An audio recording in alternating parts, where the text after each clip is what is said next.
Comment imagines-tu l'explosion du volcan le plus puissant au monde ? De la lave bouillante qui éclabousse la montagne et qui détruit tout sur son passage ? Des nuages immenses de cendres qui assombriront le ciel et qui réduiront à néant la vie dans les villes des alentours ? Des gaz toxiques qui se faufilent partout ? J'abandonne. Mais si je te disais que tu pourrais bien ne pas remarquer cet événement ? Peu de gens savent qu'environ 80% de toutes les éruptions volcaniques ont lieu sous l'eau. De plus, les volcans sous-marins à eux seuls crachent environ 75% du magma mondial. Il y a plus d'1 million de volcans sous-marins sur notre planète. Et au moins 75 000 d'entre eux se trouvent à 800 mètres du plancher marin. Mais tu l'auras peut-être deviné, c'est très difficile d'explorer et d'examiner ces monstres sous-marins. Pas étonnant que les scientifiques soient passés à côté de l'éruption volcanique sous-marine la plus importante de tous les temps. Une passagère néo-zélandaise rentrait chez elle après d'incroyables vacances aux îles Samoa, quand quelque chose a attiré son attention. À ce moment précis, l'avion était à quelques centaines de kilomètres des côtes de la Nouvelle-Zélande. Et depuis son siège, la voyageuse a vu une grosse masse bizarre flotter à la surface de l'océan. Elle a pris une photo et après être rentrée chez elle, elle l'a envoyée aux chercheurs. Il se trouve que cette masse était de la pierre ponce. Certaines étaient aussi grosses qu'une voiture. Ce tapis mouvant, qui s'était développé sur quelques 240 km², était le résultat de la plus grande éruption sous-marine de l'histoire moderne. De plus, quelques mois plus tard, les satellites ont remarqué que la pierre ponce s'était déjà répartie sur une zone de 2 fois la taille de la Nouvelle-Zélande. Le volcan Havre, qui a explosé le 18 juillet 2012, se trouve entre les Samoa américaines et la Nouvelle-Zélande, dans le sud-ouest de l'océan Pacifique.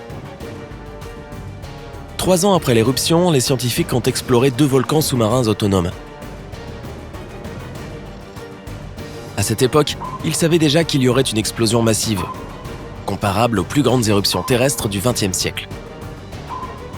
Dans tous les cas, les chercheurs s'attendaient à découvrir des preuves d'une éruption sous-marine profonde classique. Mais ils ont alors eu une grosse surprise. À leur grande surprise, les scientifiques n'ont pas trouvé de volcan sous-marin typique.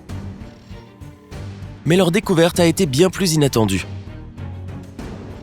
Le plancher océanique à des kilomètres du volcan était jonché de blocs de pierre ponce géants, et certains d'entre eux étaient de la taille d'une caravane.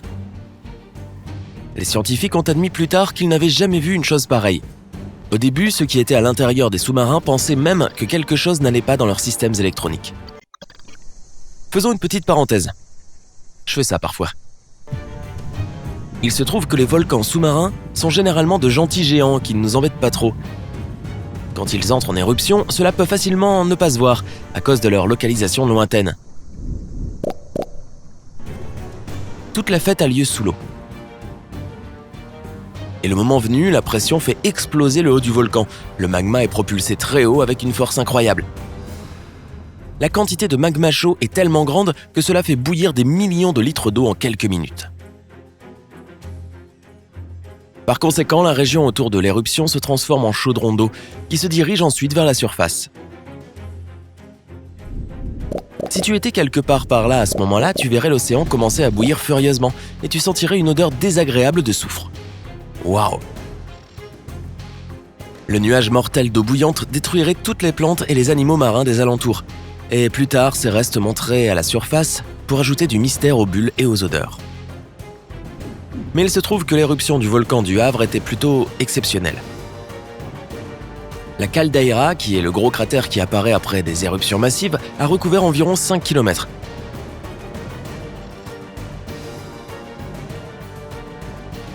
Mais le plus intéressant est que le volcan a produit non seulement des roches de pierre ponce, mais aussi des dômes de lave, de la cendre, et même des flots de lave sous-marine.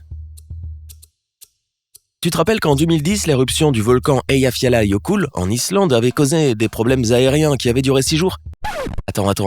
Un petit moment. Prononce-le avec moi. Eyjafjallajökull. Bon, ce n'est pas gagné. Voilà tes devoirs à faire à la maison. Bref, l'éruption sous-marine du Havre était 10 fois plus puissante que ça. Les scientifiques étaient ravis de cette découverte. Ils ont dit que de simples échantillons qu'ils avaient trouvés équivalaient à 10 ans de recherche. Grâce à ces matériaux, les chercheurs ont eu une opportunité unique de comprendre ce qui se passe quand un volcan sous-marin entre en éruption. Mais aujourd'hui, nous avons un autre problème plus urgent. On dirait que les changements climatiques pourraient non seulement affecter la météo et le niveau de l'eau, mais aussi cibler des éruptions volcaniques désastreuses partout dans le monde, sur Terre et en mer. Il se trouve que les glaciers pourraient supprimer l'activité volcanique en rendant les montagnes plus stables. Mais ces jours-ci, la glace commence à fondre. Les montagnes n'ont plus la résistance aux effets sismiques qu'elles avaient avant. Pour une montagne classique, cela pourrait dire des glissements de terrain et probablement des effondrements. Mais si nous parlons d'un volcan, la situation devient bien plus dangereuse. Tu sais peut-être déjà que les volcans connaissent constamment de la pression de l'intérieur. Donc retirer au moins une couche protectrice, j'entends par là la neige ou la couverture de glace, tu obtiens une espèce de poudre qui pourrait exploser à tout moment. Mais si les volcans sur Terre perdaient leur stabilité et entraient en éruption simultanément, ce serait un scénario catastrophe. Tu savais que j'allais en venir là, non ? Tu imagines probablement la panique que ressentirait chaque individu en sachant que tous les volcans exploseraient en même temps. Certains volcans ne cracheraient que de la lave liquide aux alentours. Heureusement dans cette affaire, les habitants auraient assez de temps pour évacuer et pour s'éloigner des zones dangereuses. Quant aux stratovolcans coniques, comme le mont Fuji au Japon, par exemple, ils causeraient beaucoup plus de problèmes. Ces volcans produiraient tellement de cendres que cela assombrirait le ciel durant des semaines et des mois. Cela promettrait un hiver volcanique long et glacial. Sans soleil, les plantes mourraient, incapables de se nourrir de l'énergie de la photosynthèse. Les animaux comme les gens souffriraient de famine. Et il y a plus dangereux encore, la cendre elle-même. Une fois inhalées, les cendres volcaniques se transforment en substances qui ressemblent à du verre dans les poumons, et tu devines peut-être l'issue tragique. Les gens qui se cacheraient dans les bâtiments seraient en danger, car sous l'effet du poids de la cendre, les constructions commenceraient à s'effondrer. Puisque la cendre est 5 fois plus dense que l'eau, la plupart des bâtiments ne tiendraient pas, car ils ne sont pas faits pour supporter des tonnes de cendres sur leur toit. De plus, si les stratovolcans entraient en éruption, ils enverraient d'énormes projetés de lave dans les airs, et la lave coulerait aussi le long des parois du volcan à des vitesses inégalées. Dans ce cas, tu ne pourrais pas t'échapper en avion, car les moteurs de l'avion s'arrêteraient dès que la cendre aurait fondu en gouttes de lave à l'intérieur.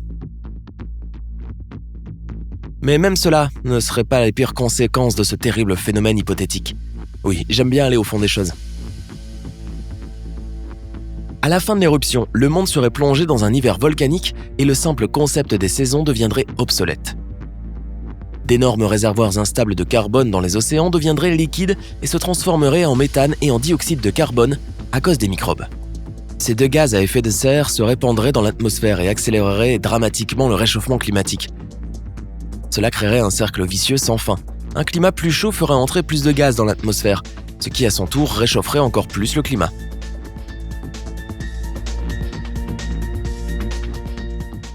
Un jour, il deviendra tellement chaud que tous les arbres et toutes les plantes mourront, tous les océans bouilliront et la Terre deviendrait une planète similaire à Vénus, sans eau liquide et l'atmosphère remplie de dioxyde de carbone mortel. Alors, es-tu déprimé ou pas encore ?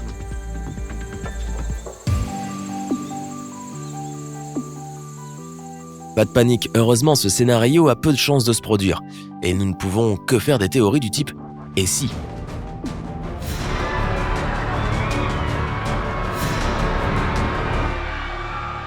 Et toi, as-tu déjà vu un volcan, actif ou endormi ? Peux-tu dire « Eyjafjallajökull » Yokul ? Sais-tu à quel point c'est difficile de le dire correctement ? Dis-le-moi dans les commentaires. Si tu as appris quelque chose de nouveau aujourd'hui, donne un j'aime à cette vidéo, et partage-la avec un ami. Mais ne t'en va pas tout de suite, nous avons plus de 2000 vidéos super sympas pour toi. Il te suffit de choisir celle qui t'intéresse le plus, de la regarder et d'apprendre de nouvelles choses. Reste avec nous sur Sympa.